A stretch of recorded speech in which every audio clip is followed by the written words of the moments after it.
program this evening is Celebrating Nipmuc Indian Traditions and Lifeways. Please sign in if you haven't already. We'd love to know who's here.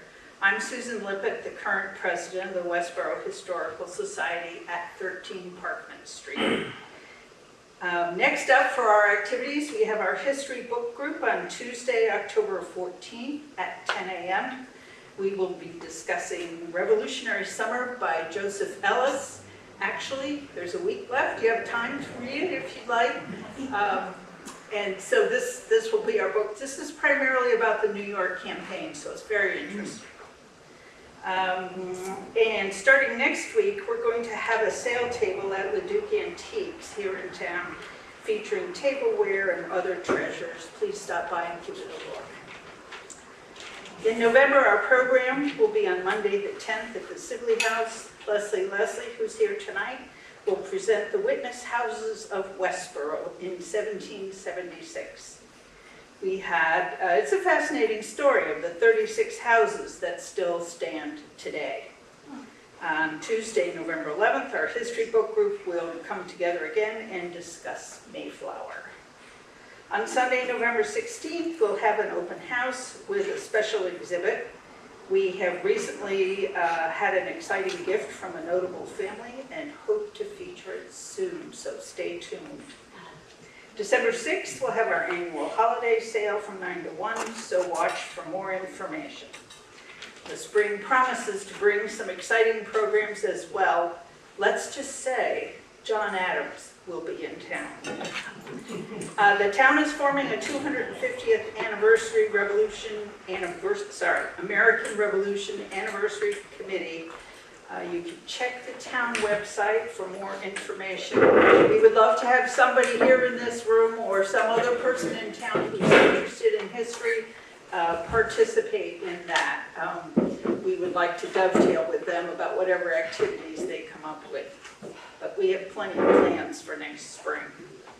On Sunday, October 11th, this doesn't have to do with the Historical Society, but there will be a celebration of Westborough authors and poets at Natick from 4 to 6 p.m. Readers will share their pieces, and we hope to have representation from all ages. So please stop by. There's a very active writing community in town, but a lot of people are not aware of it. So we hope you'll come and enjoy that with us. And tonight, we are presenting Celebrating Nipmuc Indian Traditions and Lifeways. Our guests are Maria and Shani Turner. Maria is the chairwoman and genealogist for the Natick Nipmuc Tribe, bringing traditional Nipmuc culture alive through stories, songs, and dances. She works as the Indian Child Welfare Act Director for the Mashpee Wampanoag Tribe. We're honored to have you here this evening. Please add to your bio, and please introduce Shani. And now, thank you, Maria Turner. Thank you.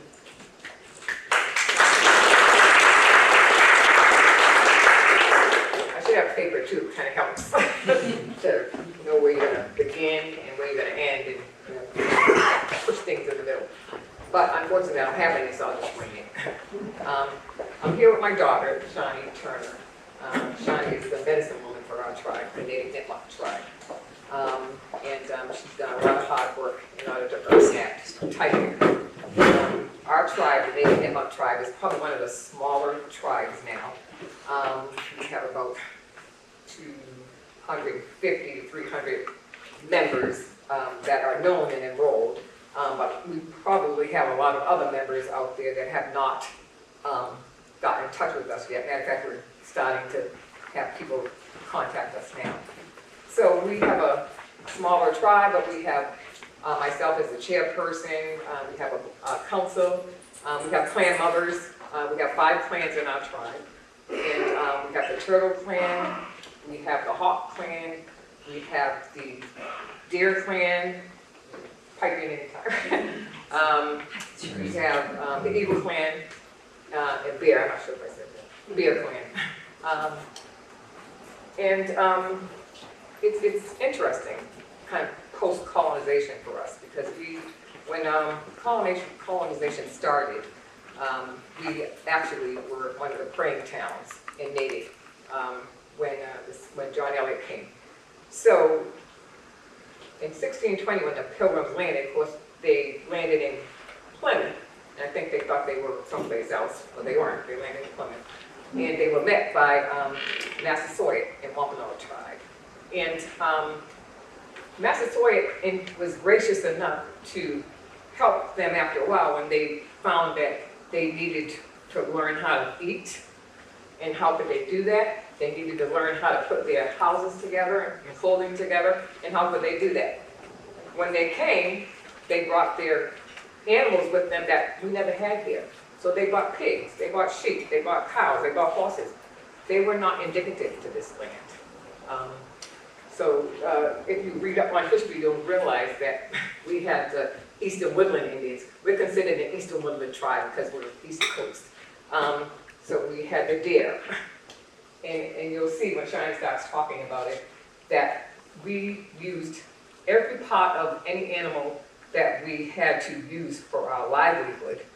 And we obviously thank the Creator for it. And although we didn't call our belief or our Creator a God or Lord at the time, we did call Creator. So we did have a religious belief, but it was just a little different. So one thing about the deer that many people might not know is that the deer, when you open up the hoofs, there's a glue-like substance in there, and that's realistically where glue came from. It was a gel, and that's how glue came about, from deer hoofs back then. You'll note later on that there's been a lot of pieces of the animal that we used, and even some of the intestines and insides, the sinew, which you'll find on some of this material up here, we used it for sewing our items together. Corn, which was very important to the tribe, was used for a whole lot of things, not just the cornmeal, making cornbread, but this basket is made out of corn. Stop. We got a lot of basket weaving. And China will probably talk about where we lived and the houses that we lived in. A lot of people thought it was wigwams, but it was really weechoos. And our houses would move from season to season. And that depended on what we needed to eat and where we would go. And we used a lot of plant foods. And we'll talk about the animals. I don't want to take away from her presentation. So we also, post-colonization, had some kind of horrible treatment that we had to deal with.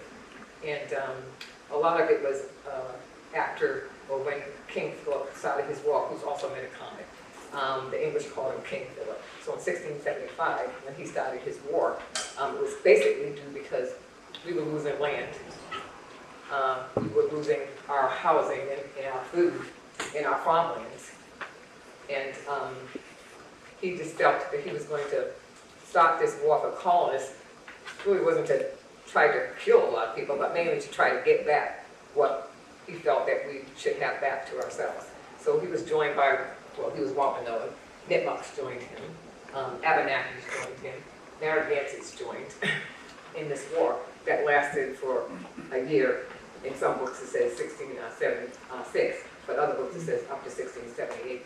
And unfortunately he was found because of a Native American who actually was working with the English and found out and told where he was actually residing. So before they captured Nipmuc, they captured his wife and his 9-year-old son and took them and sold them into slavery. So the next thing they did was finally they caught up with him. And when they did, they quartered his body, cut off his head, and put it on a post for 20 years to have the Native Americans understand that this is what happens if you don't follow whatever rules that are made up. And by doing so, a lot of the natives would now spread out because once you lose your leader, sometimes you just don't know what to do. So people would join other tribes. A lot went to Abenaki, some went to Canada. And unfortunately, that's how a lot of us dispersed all over the place. So Nipmuc is not just made up of one tribe. There's the Chippewa in the Webster area, Hassanamisco, who is far from here, And there's two tribes now. There's the Nipmuc Nation and Hassanisko Band. I think that's it for us. So we do try to work with one another, but you'll notice that Nipmuc and a lot of natives begin to get territorial.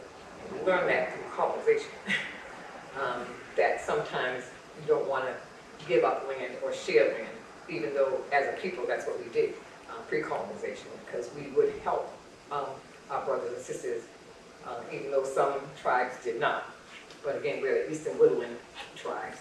And the Western tribes would, because of the different styles and the different temperatures and the different atmospheres, the different woods that they had there, they had a different type of living. Similar, because we worked every single day. We're a matrilineal society, which means that it's the women in the tribe that kind of run the show.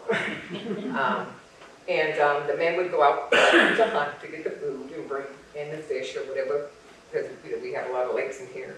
And the women would stay and take care of the land, do a lot of farming, take care of the children, sow whatever needed to be sown. When the men brought back whatever furs and whatnot that they had, we would take care of. And then we had ceremonies as well. And fire is a very important piece to the tribe.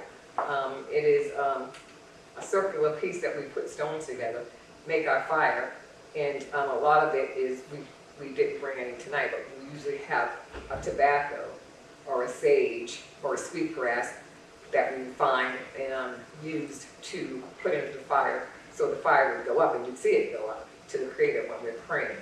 And a lot of those plants that we use were medicinal.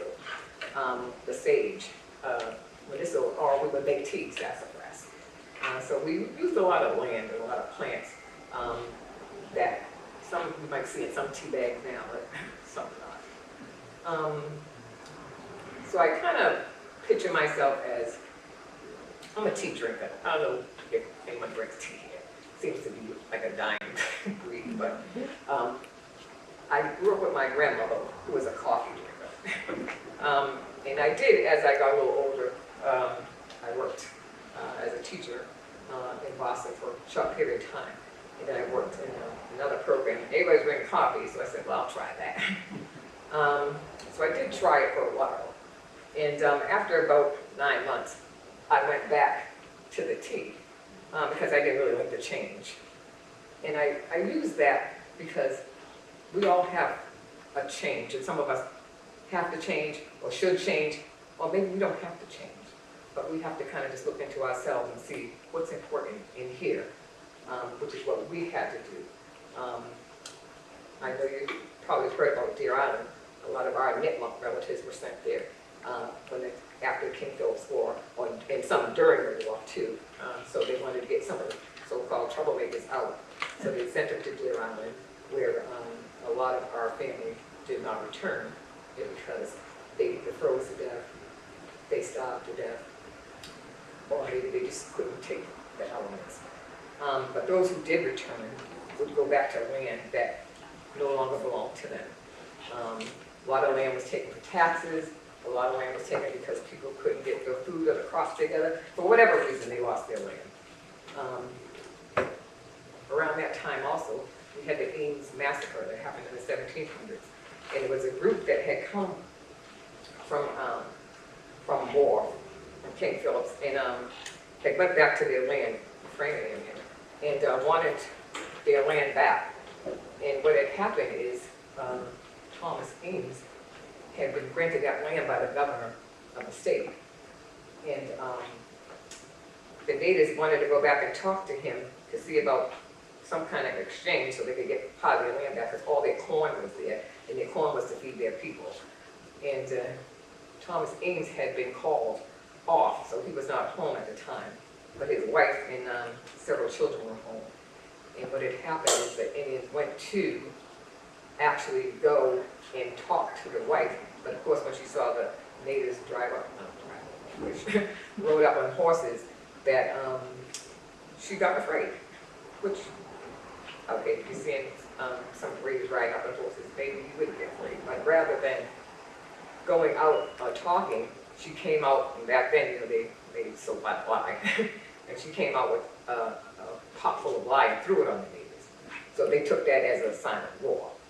And unfortunately, they ended up killing her and capturing her children and taking them into slavery.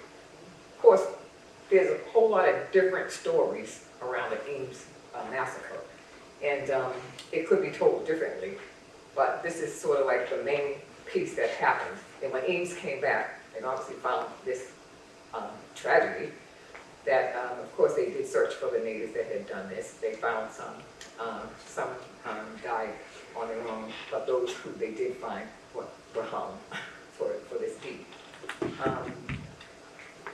So change, sometimes we don't like it, but sometimes we have to do it. And we as a people have had to change. A lot of my family did not stay in the native area when this happened in the 1700s and 1800s. They started moving off and moving into mostly Boston areas and surrounding areas and losing their identification as natives. And mostly because we were degraded back then, we were known as alcoholics, or lowlights, so they hid in different communities. And it wasn't until, I would say, 1900s, middle, because even as a child, and my grandmother was born in 1902, that they would not even talk about being native. It wasn't until my mother had grown up in the 60s that we began to actually go back and get back in touch with our native background. My mother had remarried. My father was from Indiana, who was in Cherokee, but she had remarried a Mashpee Wampanoag. So we lived in Mashpee in the summers, and in the winters we lived in Boston. And because she was school teacher, so we had our summers off, so we lived there. Yeah. And where Mashpee was a traditional community, we were able to engage in a lot of traditions that they had and kind of insert ourselves in there. So we do have I have a lot of Mashpee grandchildren. At like 16 or 17, I stopped counting that. Not my fault. I just had a grandbaby in September. And people ask me, well, their birthdays, don't ask me when anybody's birthday is. I know my own children, but the grandchildren, there's just too many, I can't. But we are moving forward and fast and trying to capture a lot of our traditions that we lost. And it's been a lot. We're working on our language skills now. Trying to go back to the Algonquin language, because back in the day, most of the people spoke the Algonquin language, and that's how they could communicate. We're learning we've been doing our dance techniques ever since I was little, our tribal dances, so that to find out the importance of dance, which is ceremony. And it really has come a long way. Also, our regalias that we wear, we don't just call it clothing, it's regalias, and we wear those different types of skins there in different styles to represent our culture and where we come from. And a lot of us will find the best regalia maker in the tribe to help us make the regalia. But once it's made, it's just like a plain look like this. So it's up to you to paint it or design it the way that you want to. So, for instance, mine on the back has a big circle with a red painted hand, and that's for the murdered or missing Native American women in our society. I also have a lot of blue on it, and blue is not my favorite color, but I had a friend who was one of those type of friends that you never argued with, which is kind of unusual. Never had to cross words, and unfortunately she died young of breast cancer. So I have blue all on my regalia in honor of her. So things that we do for a reason. And you'll find that out when Shani kind of talks about the skins and the cooking and kind of Lifeways before colonization. And And I know that historically it says that the Native American people and tribes were like, go back to the 2600s and centuries ago, but now they're finding tools, because some of us, even our own backyards, are digging, and all of a sudden there's like a little rock that looks like an arrowhead, or a little something that looks like a bone, or a penny that has an Indian head on it. We're finding that time has gone way back more than 26,000 years for the Native Americans. It's way beyond that. We just keep evolving like we all do. And you won't see a lot of natives just walk, you'll see them walk around, might not even know that they're native, because we've evolved too, we've changed. We don't look like the Native American that might be on the television, that is sort of like what it feels the core native should look like. But we are evolving as the world evolves and the changes in the atmosphere. We do the same thing. It's like we all do.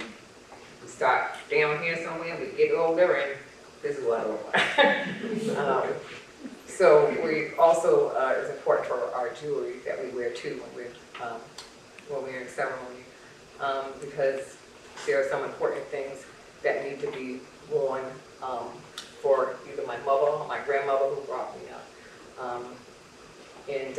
It's important for our children to know who we are as people, and to know me as their grandmother, to know who my mother was, to know who my great-grandmother was.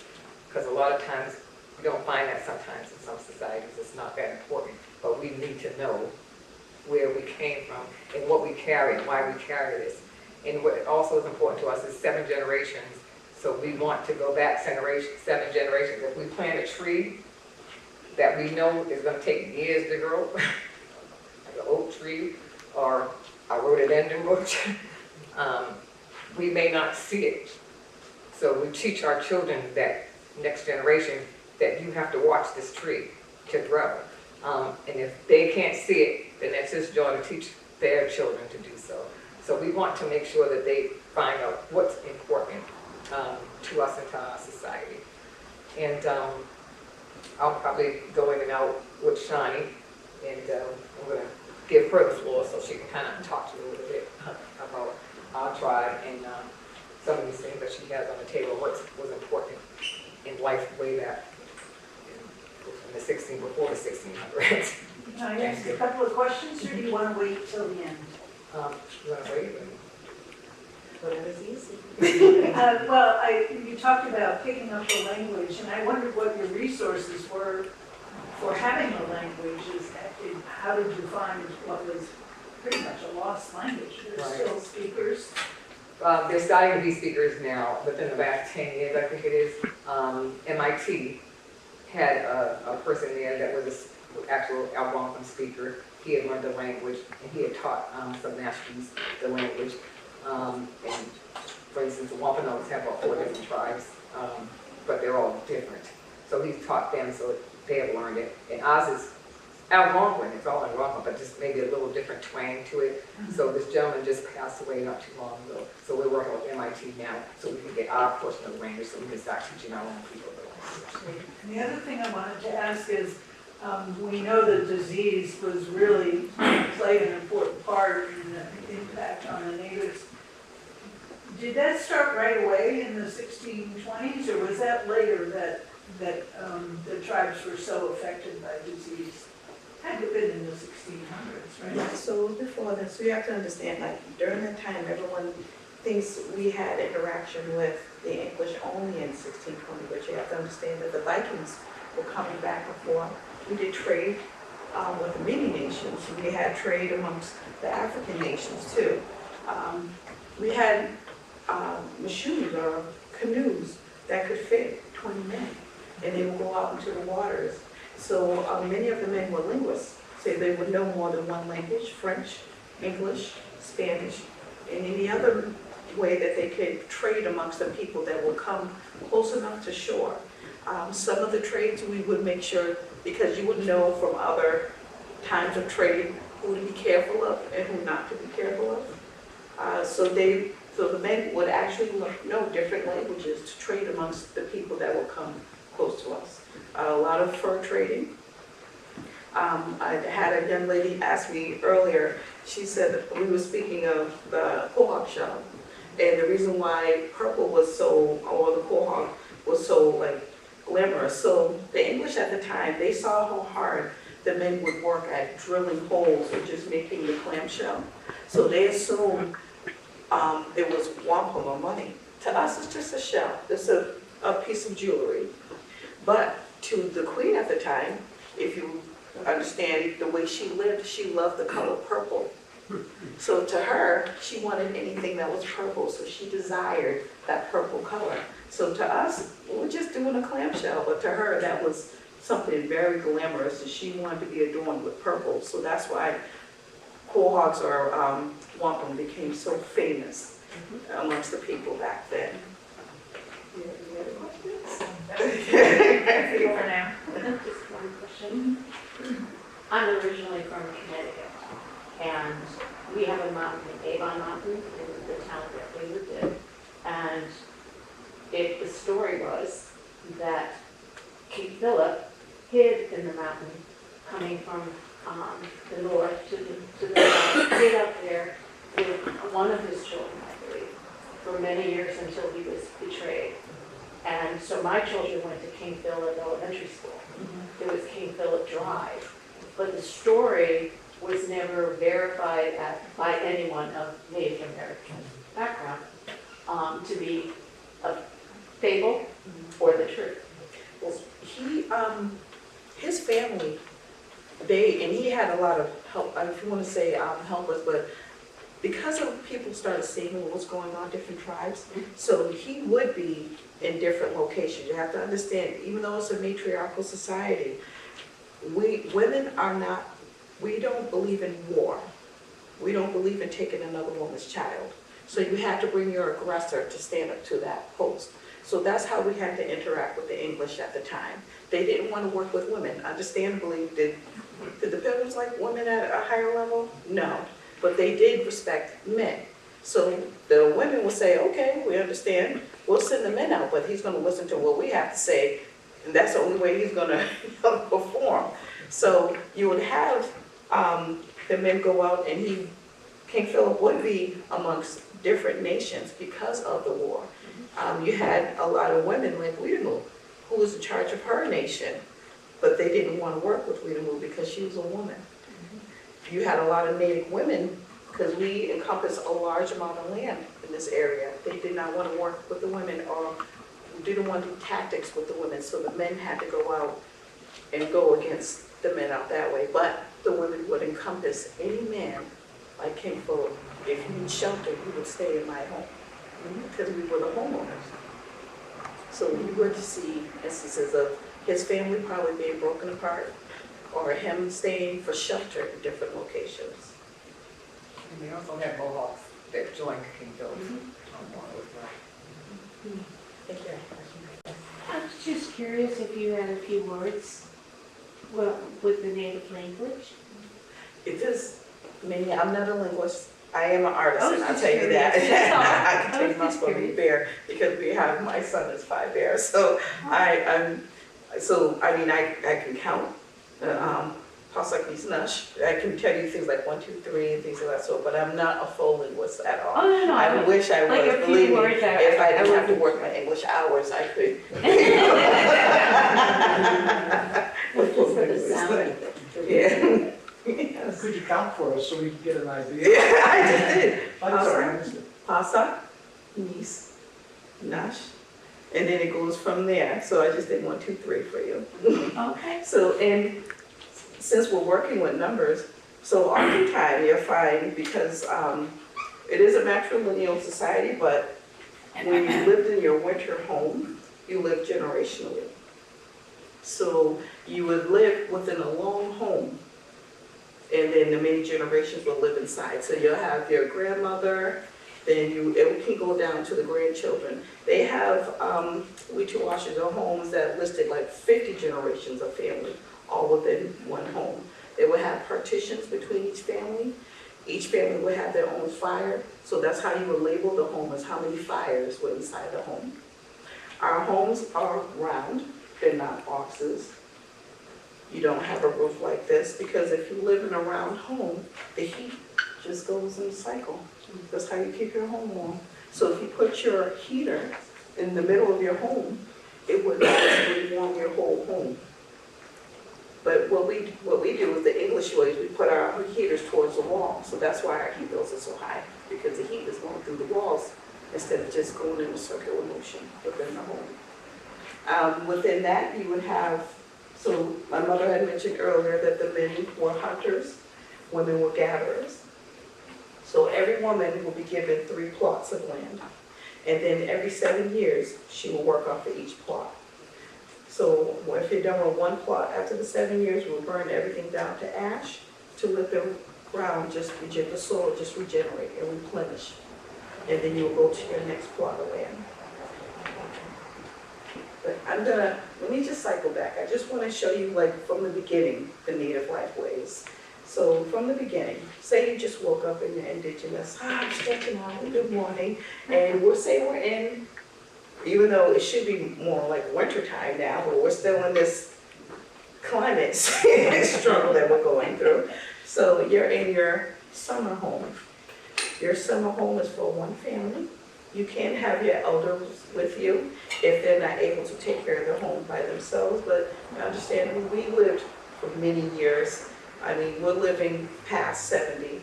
The English at that time, the oldest man would be about 45, very short in stature.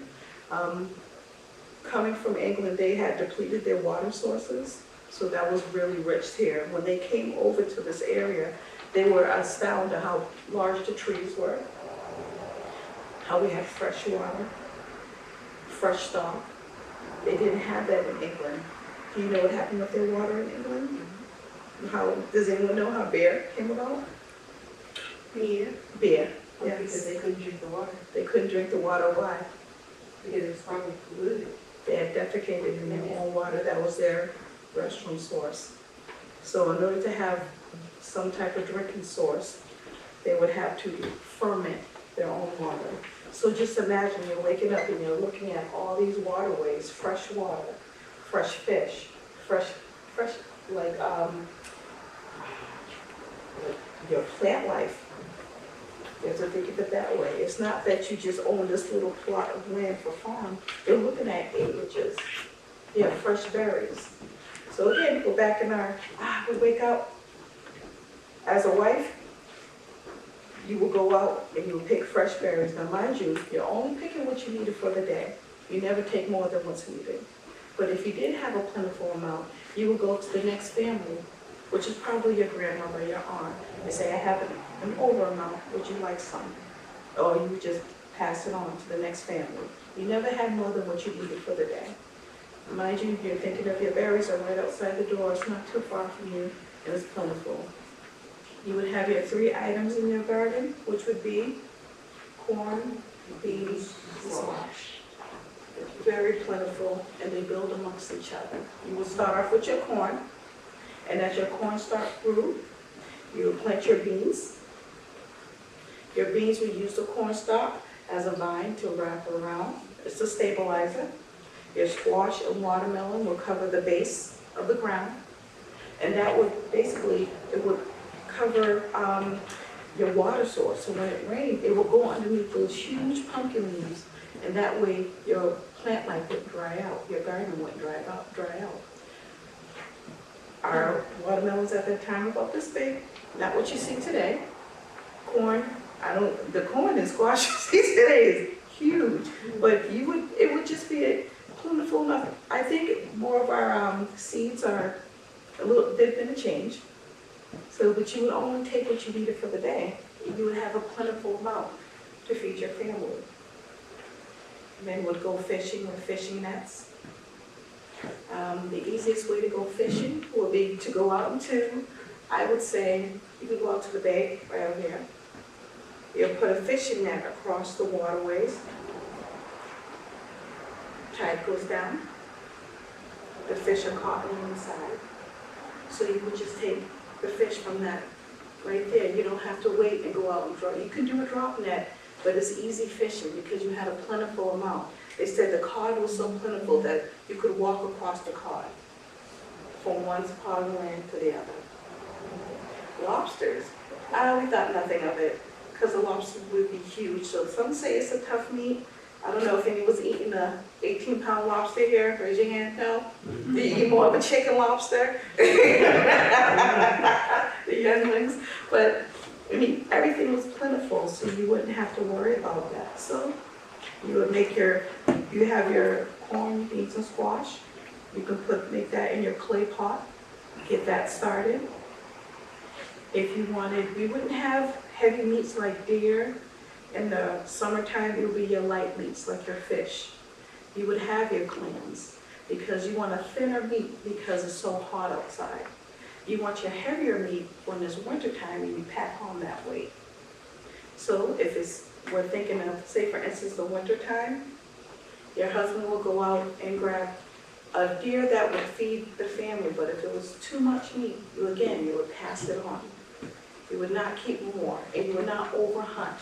You would not overplant. You would not take over harvest. You wanted enough to last you until the next time. And also, say for instance, your husband went out and got like 5 deer that day. What's he gonna do tomorrow? What's he gonna do the next day? We don't believe in lazy men, right? We want to make sure that they're able to have something to do the next day and keep going on, because you want, I know it's funny, but we don't want you sitting at home flicking the channels all day. We want you to move. You don't want them staying at home. You want them to be able to go out and be out with the other men, and they're teaching the young ones to early on, this is what a man's responsibility is at home. So men are life takers, women are life givers. Yes. Who skinned the meat? The women or the men? I would say the women would. Very easy. So, for instance, I will use this because turtle, you could eat turtle. People eat turtle today. So, this turtle was a trap turtle. So this is a good example of how we would use an animal all the way through. So you would take your turtle meat. Turtle soup is actually, again, tastes like chicken. It is a white meat, just so you know. You would skin it. You could take your skins. We wouldn't have turtle skin, but you could take your shell. And this was used actually as my son's. I'm only putting the rabbit fur in here because we didn't scrape the insides too much. We put the rabbit fur in here to protect him. But this can be used as something to carry your food. You could use this, he uses this for dancing. There's so many different things you can do with your different items. So for to skin a deer, you would take lime and the brain of the animal. That's the best way to skin an animal. Your brain softens your own skin. So you will boil that together with ash, and then you'll put that matter on top of the skin, and it will soften the skin. Today, people use chemicals, and you can tell the difference between a chemical tan and the brain tan. So it's another good example. So this is actually my side bag to carry items in. So there's another turtle shell, but I have deer hide in there that I use to make a pouch. And you can put items in there. I have handles. I use sinew, which is the fibers from the deer. So I actually use this for dancing too. So when I'm dancing, you'll see the fringes. And people think there's a big elaborate story about fringes. Fringes are basically this adornment. It looks pretty when you're dancing. So your fringes will actually move along with you, and it gives a little pop to your style of dance. What makes it shiny? So you can use glue, deer hoof glue. Deer hoof glue. You smell a deer hoof, it makes a glue. You can put it on top and it'll make it shiny. Today's version, epoxy, but if you use deer hoof glue, it's perfectly fine. Another way of using the deer, this is one of my little ones, moccasin scotch, the little moccasin. And we would take, for the inside, I don't know if I can pull it out, I glued it in there. You see a little fur, this is insole. So we would use everything. You could use bones and make axes out of them. The meat, of course, you would eat. No need for storage because you would pass it along. The hooves you could use for glue. Antlers you can use for digging tools too. And other items you can use for adornment. Now, go ahead. Sorry. Would you dry the meat with smoke, or would you dry the meat with sun, or both? Or it depends. So the only reason why you want to dry meat is if you're gonna go on a journey. Well, not for winter. No, you go, I don't want my husband to be lazy, you better go out and hunt, huh? You have to get them going, there's no reason to stay in the house if you have the great outdoors. Remember, you're not looking at a time clock. We didn't use the punching clock. This is 6 a.m., this is 7 a.m. We understood as the sun went down, we knew what the time was. So you would use that for your measurement of time. So we wouldn't have to dry meat for storage for the winter time if we didn't want to. You had the great outdoors and you had a plentiful amount of meat out there. So you definitely could just have fresh meat every day. Your husband was your butcher too. So if you wanted to cut it up, I know, we're just giving you a whole bunch of jobs. No time for calls. But we did have games, you know, and a lot of the games that we would play would teach you basically your skills for, for hunting, And some would just be just to relax and just to give you something to do throughout the day. Again, you're living in a life where they said the grass was so soft that it felt like walking up climb, so you would bounce as you walked. We didn't have the weeds that we have today. We didn't have flies and rats that came over on the English boats, so you didn't have to worry about those items. When you lived in your home, if anything, actually, the way we deterred, and you might want to do it today, but some people won't. If the way to deter some of the flies and things from coming into your home, let spiders make little webs in certain areas. And it'll catch the fly for you. Instead of picking them up, throwing them outside, they can actually be your friend. So some other things I brought along so you'll understand, like as the deer did not become as plentiful, and we had to use more English tray cloth. So this is an English tray cloth, and my mother mentioned sinew. That's how I sewed this together. This is kind of old, so it's going to be a little tattered and torn, and also I use this for dancing too. So these are my son's leggings, which will go here. He will put them on. This is when he was younger. My boy's tall now, so I keep all of the items because I can always undo the sinew and turn this into something else. Or I would stage it down, so which would be customary. You would pass it along to another family member. So I've made all of my children's regalias, and I've assisted other family members in making regalia because I want to make sure this is passed along.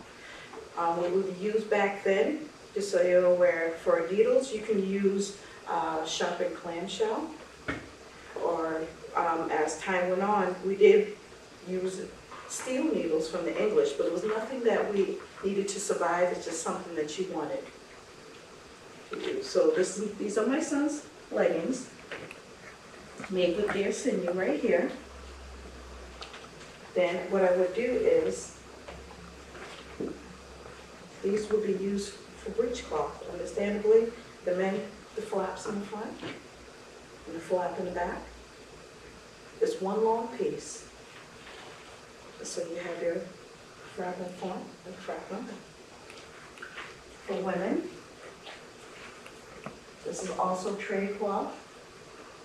I have seed beads. I'll put on there. Don't mind the stain. That's a mother will have a stain on her dress. If you're out and about with kids, it's going to happen. But I love these colors together, so that's how they form together, and I use sinew to keep them on. If you're familiar with sinew, it's stronger than thread. You have to burn it in order to break it. So that's our clothing lasted many years. There were a lot of people would ask me, well, aren't you hot in all that deer skin? I'm like, no, actually deer skin breathes.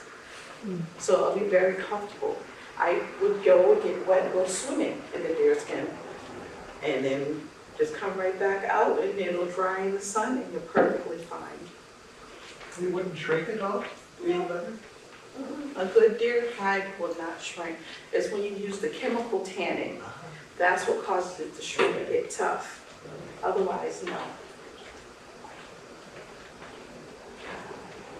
I brought this along because a game that we used to do with little girls to get them to help their mothers out in the garden, we would do a game where it's like we would have them dance. And so as the corn is being picked, and if it's put in piles, the little girls would come by and it's a dance to see how many bushels they can pick up at one time. And then they will go in a circle and pass the basket. So a lot of the items that we did with kids, it would get them to do chores if you think of it that way, but it's more of a game for them. Everything had to be fun. It's to keep the kids out of the house and do certain items. They're helping the family, but they're not even realizing they're actually doing a chore because it's more of a game. Is that just, what, I see that you use corn husk, but what about your trim? Trim. Is that also corn? This is from twine. Twine, okay. Mhm. It looks good. Yeah, and so we would make pieces of rope and twine by just rolling it on your thigh, and it would just elongate, keep going. So we had a lot of these items that a lot of people just didn't think we had already here. Again, a lot of the items we received from the English was something that we just liked, but it was never anything that we needed to survive. I know there's more questions. You had mentioned jewelry Mhm. that was important to your, the Nipmuc tribe. So what jewelry would be beads? Would this be leather? Would this be shell? You would have definitely shell work. So again, wampum is more, it should be, we like the white, not the purple. So you would have that. So within women, we would each make different items. We would all know how to do the same thing, but someone would make something a little different. And you'd be like, oh, that's beautiful.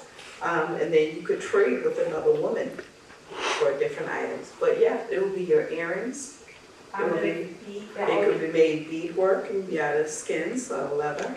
Yeah, you could use deer antler, you shave deer antler down in slices. You can drill holes in it, and then you can use it for piercing your ears and wearing deer antlers. You can use dry corn. So if you're traveling, if a man was traveling or a family was traveling to another family member's home, you can use dry corn as your jewelry. And if you wanted to eat your dry corn, you can put it in a pot of water and re-soak it, and there's a meal. That's another way of traveling amongst, to bring different items to different family members. You several times mentioned dancing. Mhm. Is that something everyone does? Yes, we did have celebrations. So whenever something came to bloom, like your strawberries, your blueberries, you would have we call it a strawberry moon festival. Like you would have a big celebration. So it'll be showing you different Eastern woodland styles. And it's just coming together as family. You would dance and sing and eat and have a great time together. Does everyone do the same step, or is it you just keep moving? Or? So I am a teacher of dance, and what I tell even the students when I throw up, your style is your beautiful style. There are different ways of traditional dancing, but if you do it the way that makes you feel comfortable and beautiful, that's what you should do, because you're not supposed to follow another person. So we have our Eastern Woodland traditional step, which is a slower step. Actually, let me do this. I can show you a couple of them. Well, this is one of my older blankets I used to dance with. I actually did, I worked with the freshwater dancers in the Berkshires, and we did a presentation. But you'll have what's called the Eastern Woman's Blanket Dance, Eastern Blanket, where you start off here. And what you're doing is you're representing a cocoon. The women would dance. They would slowly drop their blanket, because you're showing off your blanket. And you're showing off the techniques of your blanket and how it looks. And you're dancing in your circle. So with mine, I have a whale on here because the Nipmuc people are known for their whaling. And I have an oar on one side. And is that wool? This is wool. And there's different fibers in here. There's wool in here and there's different cottons in here. This is the English trade. We did have leather ones. And what this dance style is to do is to woo men. So if a man loved your blanket, he would come and tap you and basically say, can you pick me, please? Because again, we pick our husband. I can say, nah, nah. I want someone else. And I wouldn't let him take my blanket. But what you would do, women, if they wanted a certain man, you could wrap this blanket around them to say, you're the one I choose. And Try then that he's committed? He's committed after that? Yes, if he wants to. Usually men wouldn't turn off the favor, like, oh, she likes me, huh? Yeah.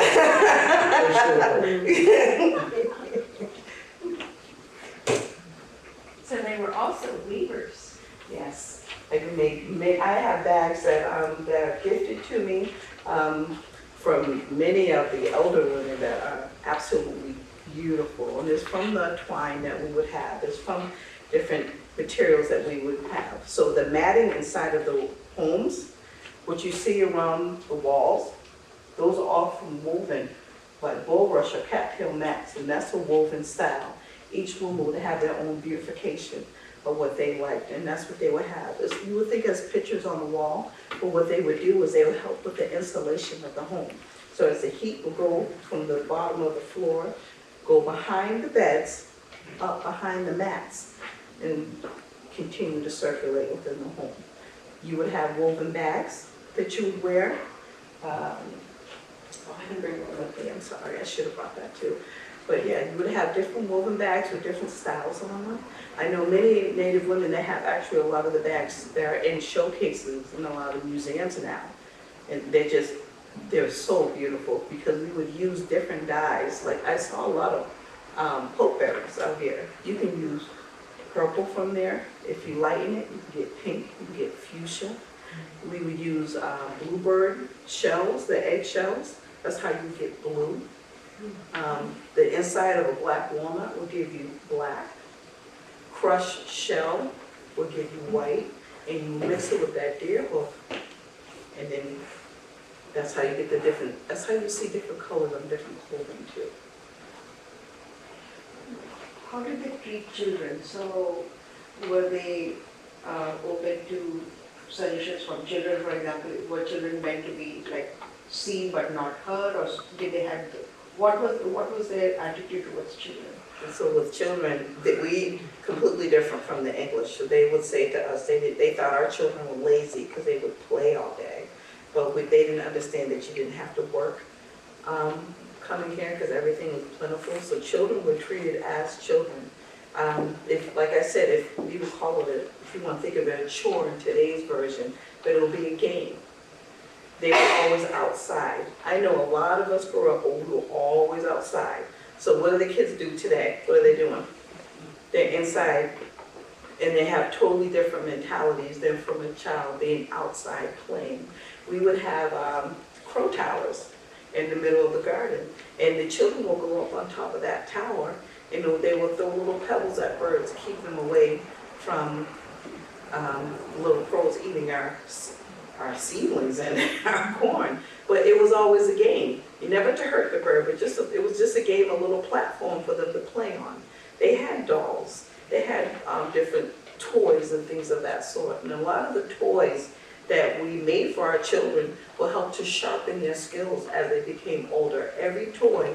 So we have we have a game that I used to play. It was like the ball and the cup. Remember, you used to have to get into the cup. That sharpens your skill for handwriting, right? So just thinking if you're doing a bow and arrow, that's sharpening your skill for releasing the arrow.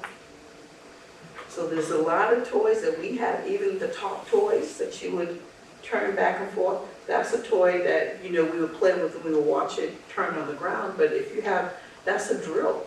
If you think of it, our bow and drill techniques was the same technique that you see for the tops today. We would spin the wooden piece, and that would help to drill and to make you a bead. So it was just sharpening skills. So children just worked, played. They were not meant to do chores, but again, we did not have the mentality that we do today, because everything was plentiful. So you didn't have to work hard for everything. You could relax. Do you find it difficult trying to maintain your origins and living in today's society? I think I really do, because I wish they would let our children learn outside more. You have to understand the lifestyle that we're giving them did not work even back then. They are in school, in front in the desk, in a classroom for 6 to 8 hours a day. They get recess, but remember recess used to be at least an hour a long time ago. Now recess is what, 15, 20 minutes? If you get it. If you get it, to go outside, even eating for their lunch. I know what my kids' lunch is down to 15, 20 minutes. That includes going in the line and grabbing your food and sitting down to eat. I mean, so we have structured everything so tightly now. But just imagine if we just allowed if we were able to eat lunch outside and relax when we eat. Imagine if we're doing learning styles where they actually enjoy themselves when they learn something, instead of saying, well, MCAS said you have to learn it this way. What happened before MCAS? How did we teach before MCAS? You had a lot of skills that you learned back then that you still use today, even though we still use the same skills we used from when we were learning back then to today. I mean, a lot of their work is on the computer. We had to handwrite everything. Our skills were excellent. Are they learning cursive? How are they going to? A lot of the students, they're just now bringing cursive back into the school system because they're realizing a lot of the old scripts they'll never be able to read because they didn't learn how to do this certain thing. But that was that was a skill that you had to actually sit with a book and handwrite. Now, everything's ChatGPT. And you just talk into it, and it does all your work for you. So they're not thinking the way we did. They're not learning in an outside environment the way we would. So it's completely different. It is harder for me because they don't really come home with homework as much as we used to. Back then, they said, oh, no, we did all of it in class. I'm like, let me see what you actually did because I don't believe you. And it's because I'm used to having, I don't. I know. I have boys, so, I always have to ask them. So back in the 16 and 1700s, when your tribes got dispersed, did you go in groups? I mean, there had to be a lot of intermarriage and whatnot. How did you keep your culture together, your heritage with all that dispersed? Well, you have to think we have this huge, we have to think tribes back then were of thousands. So you would know your neighboring tribe. So we would go to the women who would go into the neighboring tribe if there was a celebration. Check him out. So you would, and then your husband would come to live with the wife's family. So they would leave home. Just imagine the husband leaving home and come to live with his wife.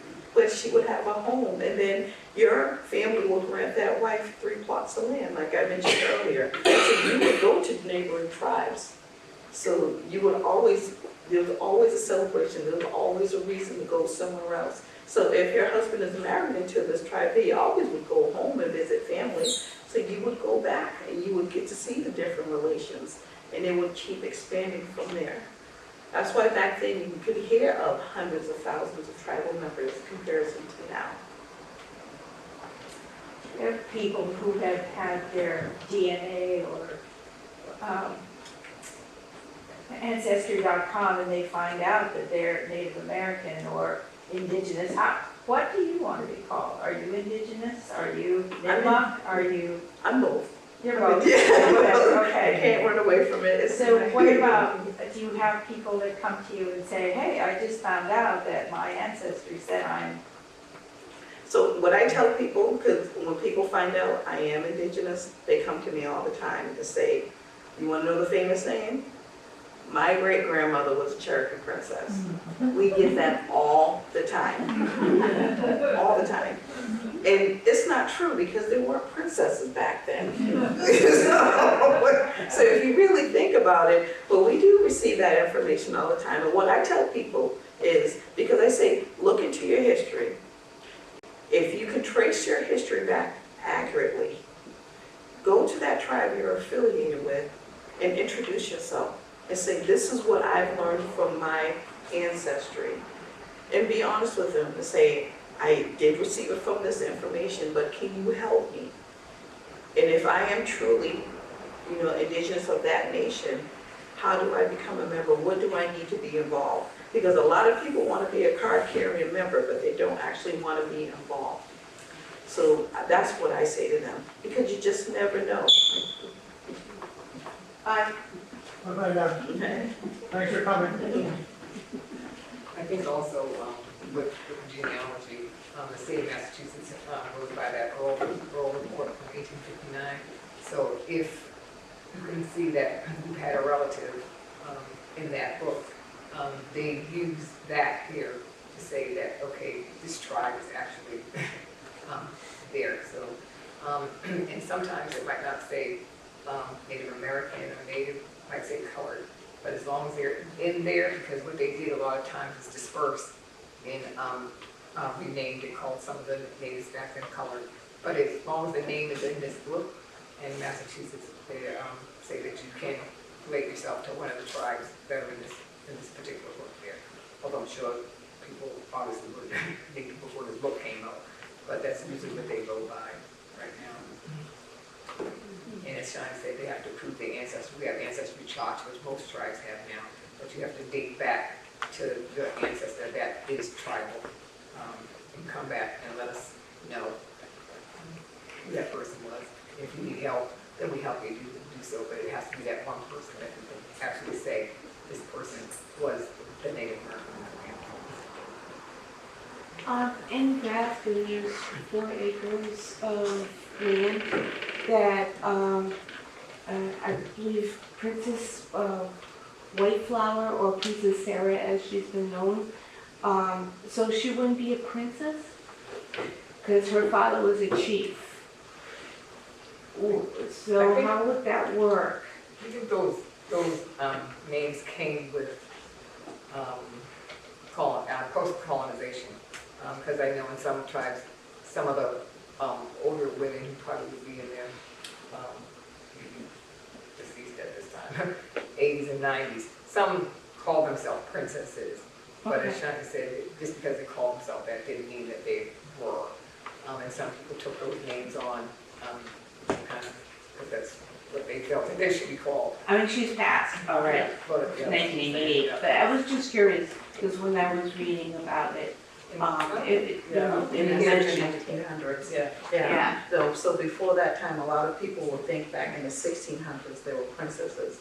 That didn't come about till later on. And that's more of the Western civilization. That's something that was adopted in Eastern style from the Western civilization. And so that came later. with the Nipmucs.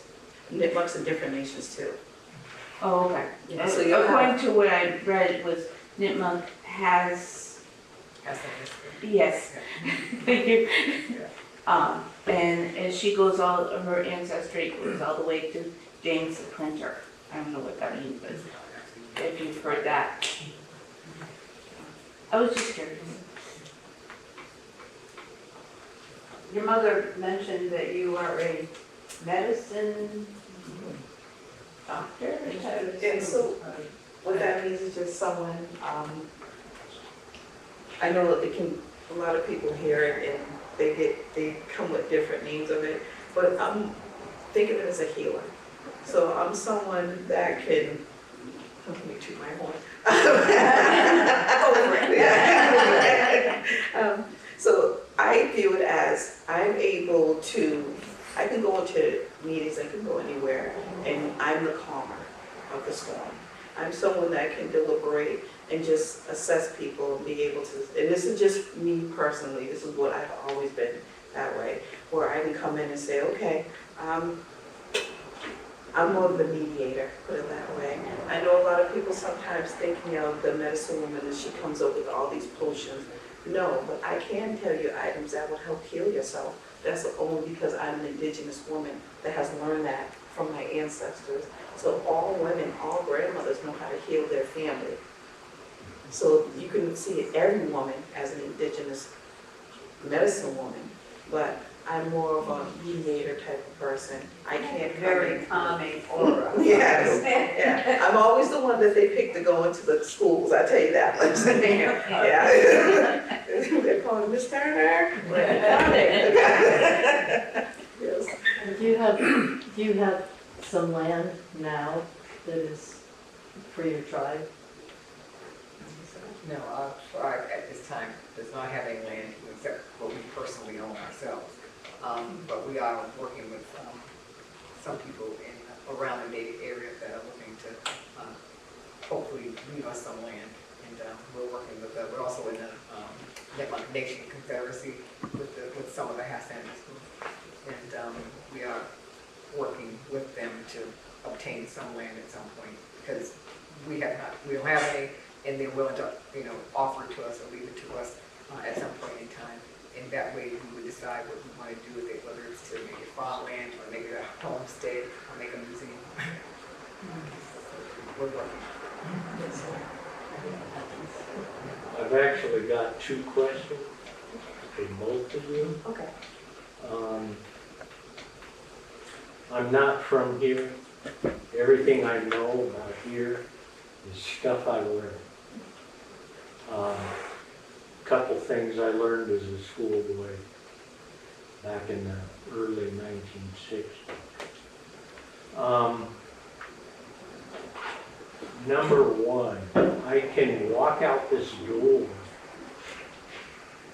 and hit a baseball. And the baseball, and I hit it a certain direction, and that baseball probably won't land, but it'll at least roll onto lands that have been continually occupied for 3,500 years. This is not, somebody talking. This is documented assessments by people. What is the Nipmuc tribe doing about it? What stake have they taken in this, this stuff? It's officially a national archaeological site. And it's registered with the National Park Service. But I've not seen anything written by the Nipmuc tribe about this. That's number one question. Number two question, both you and I know where the concept of blood quantum came from. And that was from the government, first the English and now the United States, about basically getting a fence around who can claim to be part of a tribe or indigenous. And, somebody arbitrarily at one time said anything more than a quantum of a quarter can be considered part of a tribe. There's a whole lot of people like me sitting out there that, no, I can't quantify a quarter. Records only go back so far from where I'm from. But I do belong, I am registered with an official tribe.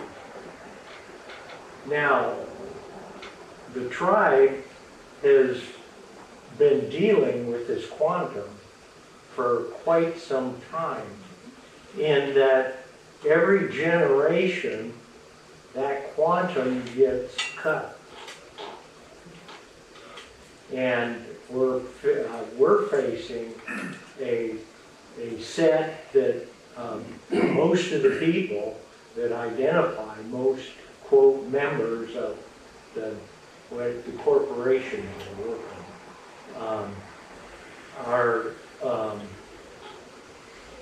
most of the people are not of this quarter blood quantum. So what do you do when it falls out of that? When the majority of people fall out of that? What is the Nipmuc tribe doing? Our tribe has come up with an idea of registering people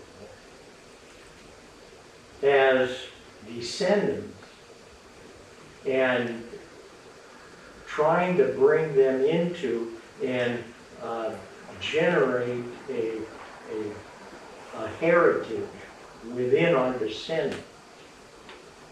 A lot of tribes, what they do, so quantum you'll find more with the western tribes, but a lot of what some tribes are doing now, more eastern, they go by, you do have to do your DNA testing. And they go by your matriarchal line. So if your mother is indigenous, then her child is going to be indigenous. So that's a lot of how the eastern tribes do it. You go through your matriarchal line. Eastern tribes do not have the quantum. They don't have the quantum.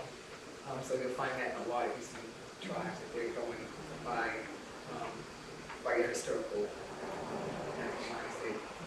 historical grandmother, great-grandmother, great-great-grandmother. They have not done the quantum yet.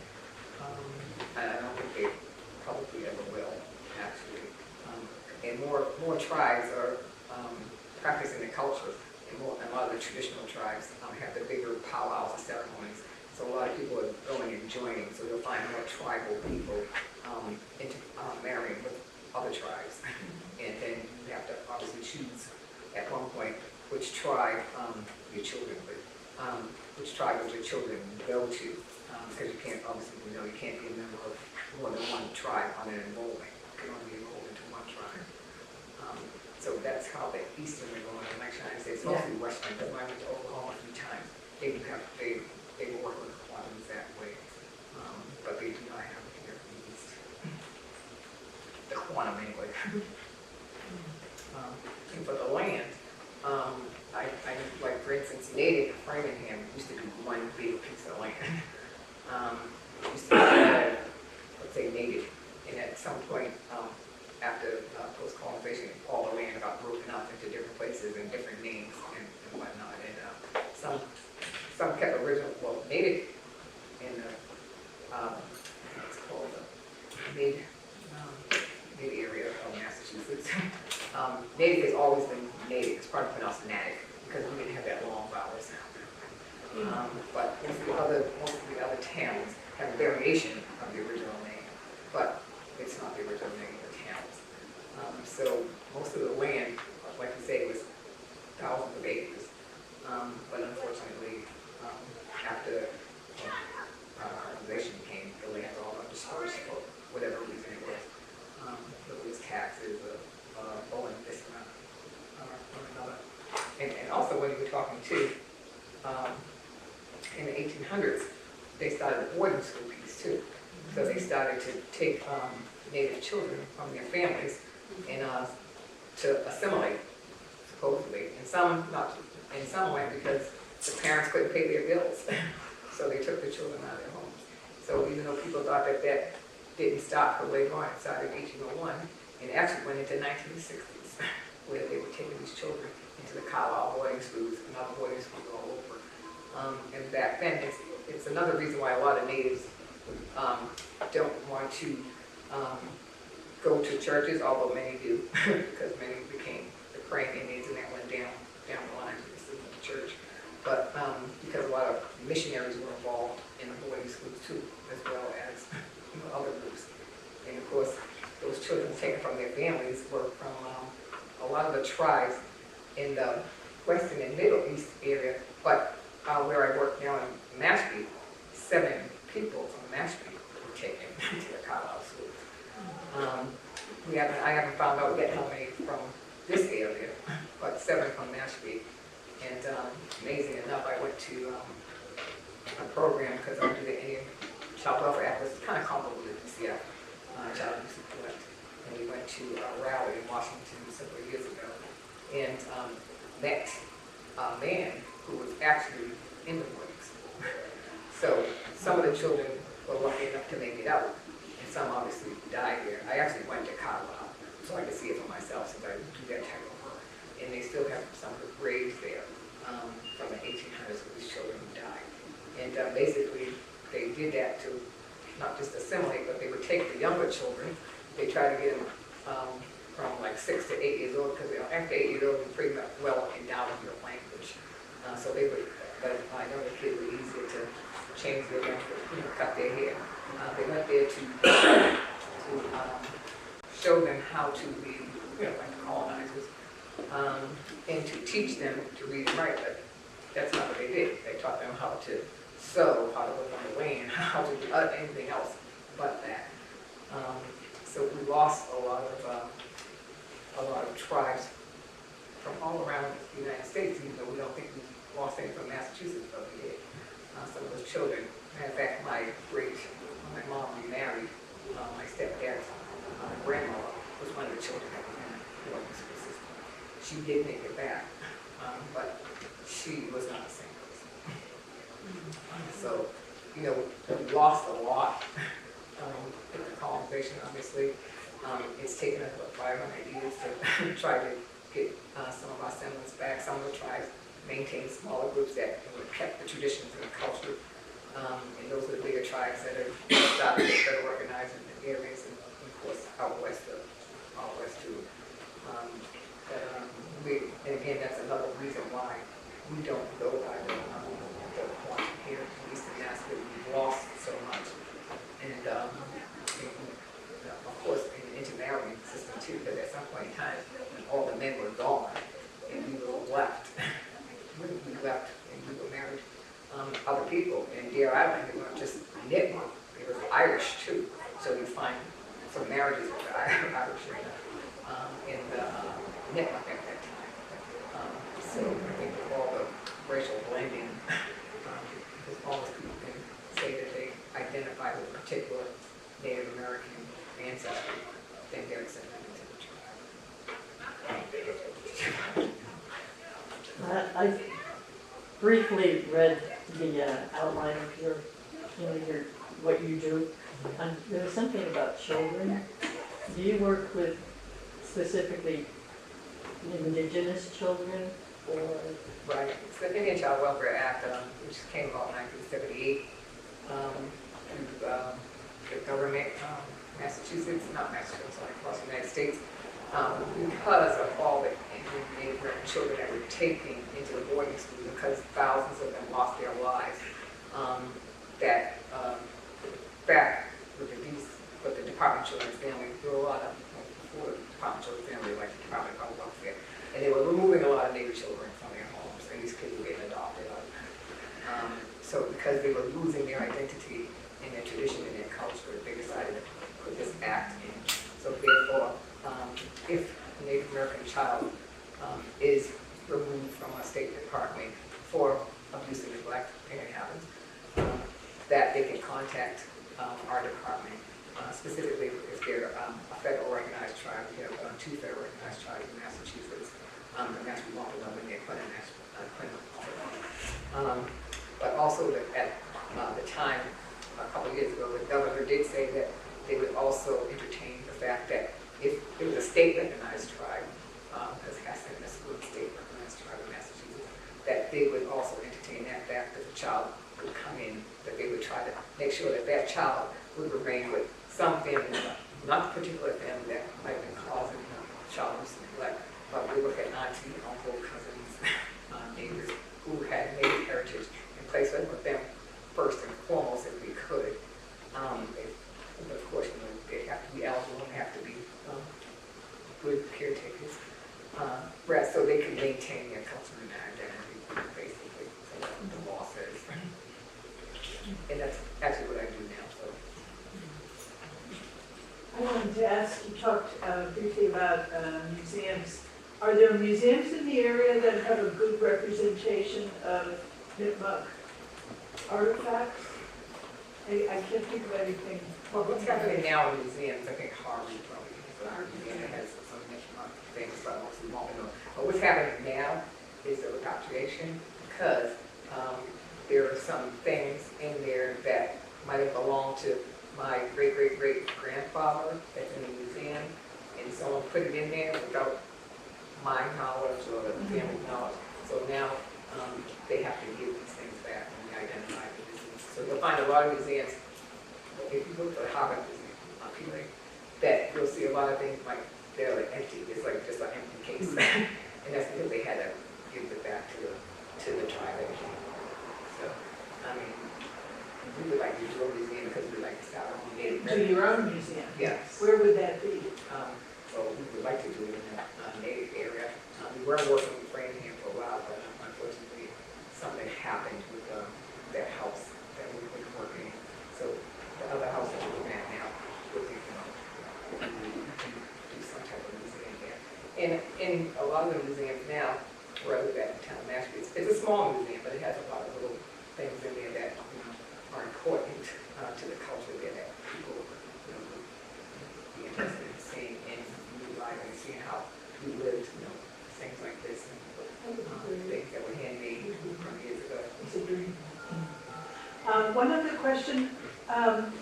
The tribes that were in Westborough, we know that they were seasonal, that they moved around, but I'm not sure where they went for what season. I mean, growing must have been in some location and fishing in another and winter in the third or something. I don't really know how that worked. Your summer home, your smaller which you wash, would be more near the waterways, because it's summer. You think of it as your beach house, so that'd be more towards your waterways. It's easier for you to bring water over to your plant, your garden, your 3 plots of land. The winter home will be further into the woods, so you will look for a location where you would have a space in between trees. Mind you, the trees at that time were huge. They were not, there's these smaller trees. There's documentation that they have like 10 to 15 children holding their hands together around the base of the tree. So the trees would be huge during that time. And you will put your home in the middle of a plot of land in the woods where the trees' leaves will help as a covering. That will be your winter home, your bark style home. And so that's where I speak of where the warmth will be heating your home, where you will live generationally will be more in your winter home. And your summer, spring home will be more closer to the water. So I had a question about people acknowledging that this buildings and residences have been built on indigenous land. When I went to Australia, even on Sydney Bridge, the tour guide made a point of saying we are standing on the land which was originally held by an indigenous nation. I even saw it in Salem where they had it. So how do you feel about that? Do you think that's a step in the right direction, or is it more of a lip service? And what is your feeling about such measures of acknowledging? Has it gone beyond acknowledging? I think it would be great to have markers and then indicating how natives will live. I mean, we would love to do a project in this area to symbolize Native American lifestyles. But I do believe if you have a marker there, how else would you know? So it'll help generationally over time. And actually, you never know the way the world is going. You might have to lean back into these traditional lifestyles in order to maintain, because we are changing so much.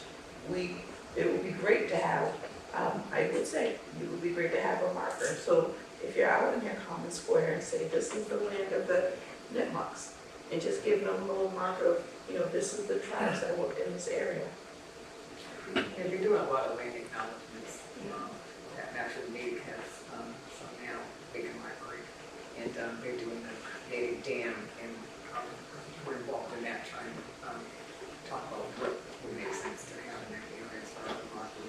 And you'll probably see a lot of places where people going around now wanting to do land acknowledgements, although they'll start off with you standing on the land of the Nipmuc, which is always a good thing to have recognition. Are your children interested in preserving their heritage?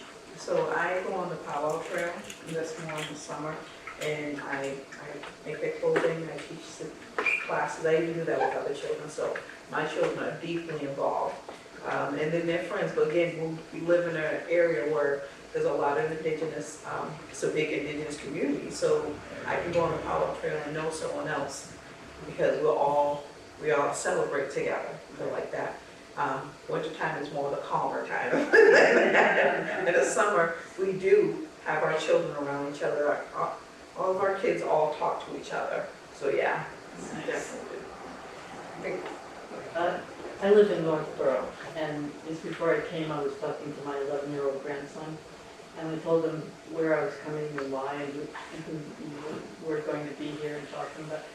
And were the Nipmuc people in Northborough, is that the tribe that was there? Because I wanted to tell him this land we are living on was Nipmuc land, or... It seems like it probably would be, because it's Framingham, Natick, Grafton, Webster, on a line to Connecticut. I'm sorry? Even Hopkins? Yeah, Hopkinton, yes. There's another W down again. But I would think this would all be the Nipmuc territory. I'd like to thank our guests. It's been very interesting to hear what you have to say. I'm sure we've all learned quite a bit tonight. So thank you so much for making the trek. I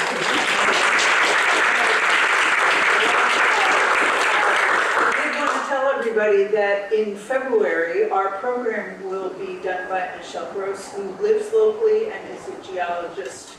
And she specializes in old materials, and the artifacts that were found up near the Nurse Farm are part of our town collection. Usually the state takes those things, but because we have people local who know what the materials are, we were allowed to keep them. They're at the Historic Commission.